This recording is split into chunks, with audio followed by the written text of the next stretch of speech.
Hi hello வணக்கம். இன்னைக்கு நம்ம என்ன பார்க்க போறோம்னா பேலன்சிங் கெமிக்கல் ஈக்குவேஷன்ஸ் எப்படி பண்றதுன்னு பார்க்க போறோம். ஆனா என்ன மெத்தட்னா அல்ஜிப்ரைக் மெத்தட் இல்லைன்னா ஏபிசிடிஇ மெத்தட்னு கூட சொல்லலாம்.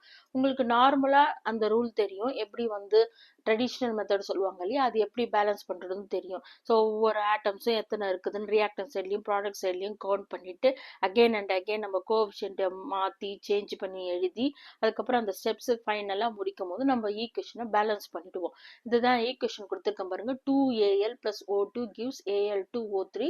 ஸோ இதுல பாத்தீங்கன்னா ரெட் கலர்ல டினோட் பண்ணியிருக்கேன் பாத்தீங்கன்னா நம்பர், அது வந்து ஸ்டாக்கியோமெட்ரிக் கோஎஃபிஷியன்ட்ஸ் பேரு. இதே ப்ளூ கலர்ல எழுதியிருக்கேன் பாத்தீங்களா, அது வந்து சப்ஸ்கிரிப்ட்னு பேரு. ஸோ இது வந்து ஸ்டாக்கியோமெட்ரிக் கோஎஃபிஷியன்ட்ஸ், இது சப்ஸ்கிரிப்ட்னு சொல்லுவாங்க. நம்ம எப்பவுமே பேலன்ஸ் ஈக்குவேஷன் பண்ணும்போது இந்த ஸ்டாக்கியோமெட்ரிக் கோஎஃபிஷியன்ட்ஸை தான் நம்ம சேஞ்ச் பண்ணணும், ஆட் பண்ணணும், இதெல்லாம் பண்ணணும். இங்க இருக்கிற சப்ஸ்கிரிப்டை சேஞ்ச் பண்றதோ ஆல்டர் பண்றதோ செய்யக்கூடாது. இது இந்த ரூல் உங்களுக்கு ஏற்கனவே தெரியும். அது மட்டும் இல்லாம இந்த மாதிரி நார்மல் ரூல்ல வந்து முதல்ல வந்து பாலிஅட்டாமிக் அயன்ஸ் இருக்கா அதை முதல்ல பேலன்ஸ் பண்ணணும். அப்புறம் மெட்டல்ஸ், நான் மெட்டல்ஸ், ஆக்சிஜன், ஹைட்ரஜன், இந்த ஆர்டர்ல நீங்க வந்து பேலன்ஸ் இந்த ஈக்குவேஷன் பண்ணினீங்கன்னா நீங்க குயிக்கா வந்து ஈக்குவேஷனை பேலன்ஸ் பண்ணிடுவீங்க. அது உங்களுக்கு ஏற்கனவே தெரியும். ஸோ இப்போ இன்னைக்கு நம்ம பார்க்க போற மெத்தட் வந்து அல்ஜிப்ரைக் மெத்தடு. ஸோ அல்ஜிப்ரைக் மெத்தோட ஈக்குவேஷன் நான் எழுதியிருக்கேன் பாருங்க. NH3 plus O2 gives NO plus H2O. So இதுதான் ஈக்குவேஷன். இந்த அல்ஜிப்ரைக் மெத்தட்ல நம்ம என்ன பண்ணுவோம், ஒரு ஒரு இடத்துலயும் நம்ம ஒரு ஒரு ஆல்பபெட்டை ஆட் பண்ண போறோம். ஸோ ஃபர்ஸ்ட் ஒன்னு A, B, C, D. So இந்த ஈக்குவல் ரெப்ரசன்ஸ் என்ன பண்ணுதுன்னா, இது வந்து ரியாக்டன் சைடு, இந்த ஈக்குவலுக்கு அடுத்தது வந்து ப்ராடக்ட் சைடுன்றது தான். ஃபர்ஸ்ட் என்னென்ன எலமெண்ட்ஸ் இருக்குன்றத ஆர்டரா நம்ம எழுதிக்கலாம். முதல்ல நைட்ரஜன் இருக்கு, நைட்ரஜன் எடுத்து எழுதிக்கிறோம். அடுத்தது ஹைட்ரஜன் இருக்கு, ஹைட்ரஜன் எழுதிக்கிறோம். அப்புறம் ஆக்சிஜன் இருக்கு, ஆக்சிஜன் எழுதிக்கிறோம். ஸோ இது எல்லாமே அதே தான் ரிப்பீட் ஆகுது. ஸோ இந்த ஆர்டர்ல நம்ம முதல்ல எலமெண்ட்டை எடுத்து எழுதிக்கணும். அடுத்தது இதுக்கு பக்கத்துல என்னென்ன அல்பபெட் நம்ம போட்டிருக்கோன்றத அதையும் எடுத்து பக்கத்துல எழுதிக்கணும். இப்போ நைட்ரஜன்னா ரியாக்டன் சைட்ல என்ன அல்பபெட் போட்டிருக்கோம், ஏ போட்டிருக்கோம். ஸோ வேற ஏதாவது ரியாக்டன் சைட்ல இருக்குதா பாருங்க, நைட்ரஜன் இல்ல. அப்புறம் ப்ராடக்ட் சைடுக்கு வரணும். ப்ராடக்ட் சைட்ல என்ன அல்பபெட் எழுதிருக்கும், சி, அதை எடுத்து நம்ம பக்கத்துல எழுதிக்கணும். அதே மாதிரி ஹைட்ரஜனுக்கு வாங்க. ஹைட்ரஜனுக்கு எங்க இருக்கு ஹைட்ரஜன் பாருங்க, இங்க இருக்கு. ஏ அல்பபெட், ஆனா அதுக்கு கீழே எத்தனை நம்பர் ஆஃப் ஆட்டம்ஸ் கொடுத்துருக்காங்க, 3. ஸோ அதை நம்ம எப்படி மல்டிபிளிகேஷன் பண்ணிக்கணும், 3A. ஸோ 3A ஈக்குவல் எழுதிக்கணும். வேற ஏதாவது ரியாக்டன் சைட்ல ஹைட்ரஜன் இருக்கான்னு பாருங்க, இல்ல. ஸோ ப்ராடக்ட் சைடுக்கு வாங்க. ப்ராடக்ட் சைட்ல பாத்தீங்கன்னா அல்பபெட் என்ன எழுதியிருக்கோம், டி எழுதியிருக்கோம். எங்க பக்கத்துல என்ன இருக்கு, ஹைட்ரஜன் பக்கத்துல ஆட்டம்ஸ் 2 இருக்குது. So 2D. So 3A equal to 2D அப்படின்னு எழுதிக்கணும். அடுத்தது ஆக்சிஜனுக்கு பாருங்க, எங்க இருக்கு ஆக்சிஜன், இங்க இருக்கு, B alphabet. So number of atoms 2. So 2B.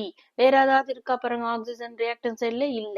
இப்போ ப்ராடக்ட் சைடுக்கு வாங்க. ப்ராடக்ட் சைட்ல பார்த்தீங்கன்னா இங்க ஒரு ஆக்சிஜன் இருக்கு, இங்க ஒரு ஆக்சிஜன் இருக்கு. அதனால நம்ம Cன்ற நம்பரையும் அல்பபெட்லயும் எழுதிக்கணும், பிளஸ் Dன்ற அல்பபெட்லயும் எழுதிக்கணும். ஸோ இந்த மாதிரி நம்ம முதல்ல எழுதி முடிச்சுக்கணும். A equal to C, 3A equal to 2D, 2B equal to C plus D. இந்த மாதிரி முதல்ல நம்ம எழுதிக்கணும். அடுத்த ஸ்டெப் என்ன பண்ணணும்னா, எந்த அல்பபெட் வந்து எதுல அதிக தடவை வந்திருக்குன்றத பார்க்கணும். ஸோ இதுல வந்து ஏ வந்திருக்கு.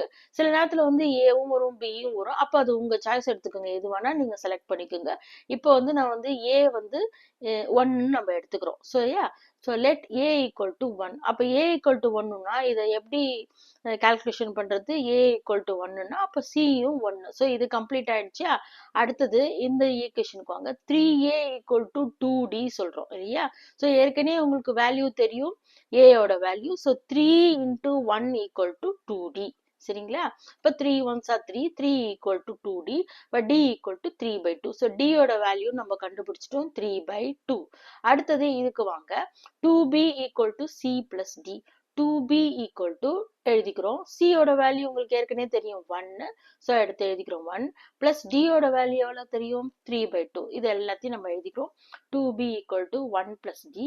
ஸோ நெக்ஸ்ட் ஸ்டெப் வந்து பார்த்தீங்கன்னா 2 1s are 2 பிளஸ் 3 5/2. அதான் எழுதியிருக்கேன், 2B ஈக்குவல் டு 5/2. நெக்ஸ்ட் இது ரெண்டும் கிராஸ் மல்டிபிகேஷன் பண்றோம். 2 2s are 4. So 4B equal to 5, B equal to 5/4. So B யோட வேல்யூ நமக்கு தெரிஞ்சிச்சு. ஸோ A யோட வேல்யூ 1, B யோட வேல்யூ 5/4, C யோட வேல்யூ 1, D ஈக்குவல் டு 3/2. இந்த ஈக்குவேஷனை நம்ம வந்து இப்போ அந்த வேல்யூஸோட நம்ம எடுத்து எழுதிக்கலாம். இங்க பாத்தீங்கன்னா NH3 plus 5/4 O2 gives 1 NO plus 3/2 H2O so இது எல்லாமே வந்து ஃப்ராக்ஷன்ல இருக்குது இல்லையா இதெல்லாம். ஸோ இதை நம்ம ஃப்ராக்ஷன் இல்லாமல் ஹோல் நம்பர்ல எழுதணும். அப்பதான் நம்ம பேலன்சிங் ஈக்குவேஷன் பர்ஃபெக்டா வரும். ஸோ பேலன்ஸ் பண்ணணும்னாலே அது ஹோல் நம்பர்ல இருக்கணும். அதனால இப்ப நம்ம இதை வந்து ஹோல் நம்பரை மாத்துறோம்னா இந்த எல்லா ஈக்குவேஷனையும் 4ஆல மல்டிபிகேஷன் பண்றோம். ஏன் 4ஆல் போது நீங்க பிராக்டிஸ் தெரியுங்க, எந்த நம்பர் பெருசா இருக்குதோ எது சீக்கிரம் கேன்சல் ஆகுமோ அந்த மாதிரி பார்த்து நீங்க அதால மல்டிபிகேஷன் பண்ணிக்கலாம். இது நீங்க பண்ண பண்ண உங்களுக்கு பிராக்டிஸோட எந்த நம்பரால மல்டிபிகேஷன் பண்ணுன்றதுக்கு. ஸோ இப்போ நம்ம 4ஆல பண்றோம். 4ஆல இந்த எல்லா ஈக்குவேஷனையும் 4ஆல பண்ணும்போது என்ன ஆகும்னா 1NH3 வந்து 4NH3 ஆயிடும். 5/4O2 வந்து இந்த 4 கேன்சல் ஆயிட்டு 5O2 ஆயிடும். இங்க வந்து 4NO ஆயிடும். அதே மாதிரி 3/2 வந்து இங்க பாருங்க 4 into 3/2 போது 2 2s are 4 ஆயிடும். 2 3s are 6. ஸோ 6H2O வந்துடும். ஸோ இது வெரி ஈஸிங்க.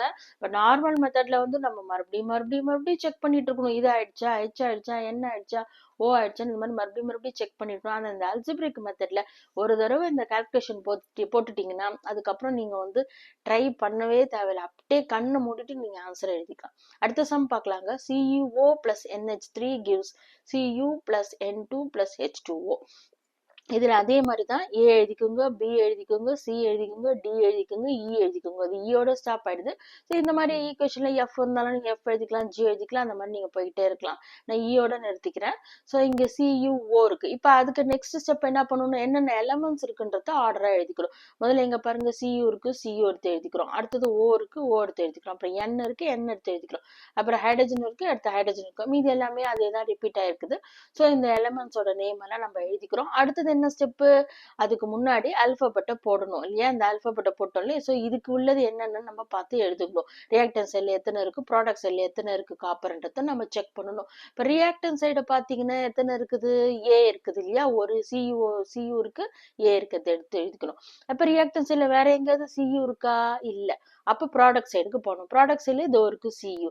அதுக்கு முன்னாடி என்ன ஆல்பபெட் இருக்கு, C இருக்கு. அதுதான் எடுத்து எழுதிக்கிறோம். A equal to C. இது ரியாக்டன் சைடு, இது ப்ராடக்ட் சைடு. அடுத்தது ஆக்சிஜனுக்கு வாங்க. ஆக்சிஜன் எங்க இருக்கு, இதோ இங்க இருக்குது. ஸோ ஆக்சிஜனுக்கு என்ன ஆல்பபெட் கொடுத்துக்கிறோம், A கொடுத்துக்கிறோம். ஸோ A ஈக்குவல் டு இங்க ப்ராடக்ட் சைட்ல எங்க இருக்கு ஆக்சிஜன், இங்க இருக்குது. ஸோ அந்த எடுத்து நம்ம இந்த எடுத்து இங்க எழுதிக்கிறோம். அடுத்தது நைட்ரஜன். நைட்ரஜன் பாருங்க ரியாக்டன் சைட்ல எங்க இருக்குது, இங்க இருக்கு. என்ன ஆல்பபெட் கொடுத்துக்கிறோம், B ஆல்பபெட் கொடுத்துக்கிறோம். ஸோ B ஈக்குவல் டு அதுக்கப்புறம் ரியாக்டன் சைட்ல எங்கேயாவது நைட்ரஜன் இருக்கா, இல்ல. அதுக்கப்புறம் ப்ராடக்ட் சைடுக்கு போங்க. இங்க பாத்தீங்கன்னா உங்களுக்கு இருக்குது பாருங்க 2D. ஏற்கனவே நான் சொன்னேன் இல்லையா இந்த மாதிரி மல்டிபிகேஷன் பண்ணிக்கணும். So 2D. நெக்ஸ்ட் வந்து ஆல்பபெட் வந்து H. ஸோ ஹெச்சுக்கு பாருங்க ரியாக்டன் சைட்ல எங்க இருக்குன்னு, இங்க இருக்கு. ஸோ இது ரெண்டு மல்டிபிகேஷன் பண்ணணும். 3B ஈக்குவல் டு இங்க ப்ராடக்ட் சைட்ல பாருங்க எங்க இருக்குதுன்னு பாருங்க, இங்க இருக்கு பாருங்க 2E. அதை எடுத்து எழுதிக்கணும். இப்போ வந்து நம்ம வந்து எத்தனை வாட்டி என்ன ஆல்பபெட் இருக்குன்னு பார்க்கணும். ஏ கூட இருக்குது, பி கூட இருக்குது. ரெண்டு வாட்டி வந்திருக்கு. ஏ கூட இந்த ரெண்டு இடத்துல இருந்திருக்கு, பி கூட இருந்திருக்கு. நான் வந்து பி எடுத்துக்கிறேன். ஸோ பி ஈக்குவல் டு 1ன்னா முதல்ல நம்ம இதை கம்ப்ளீட் பண்ணிக்கலாம்.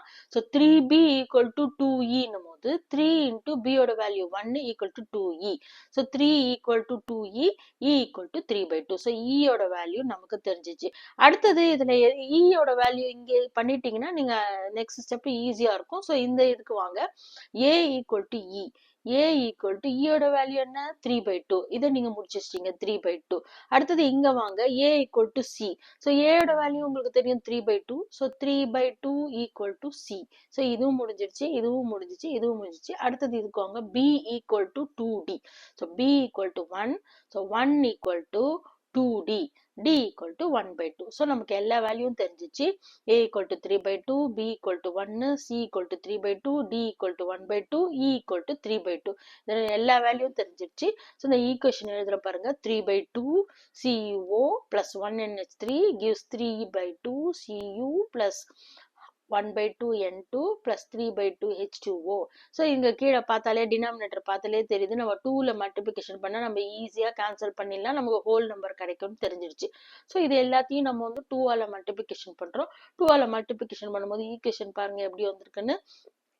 3CuO 2 கேன்சல் ஆயிடுதா. So 3CuO plus 2NH3 gives 3Cu plus N2 plus 3H2O. So இதுதான் நம்ம பேலன்ஸ் பண்ணிட்டோம்.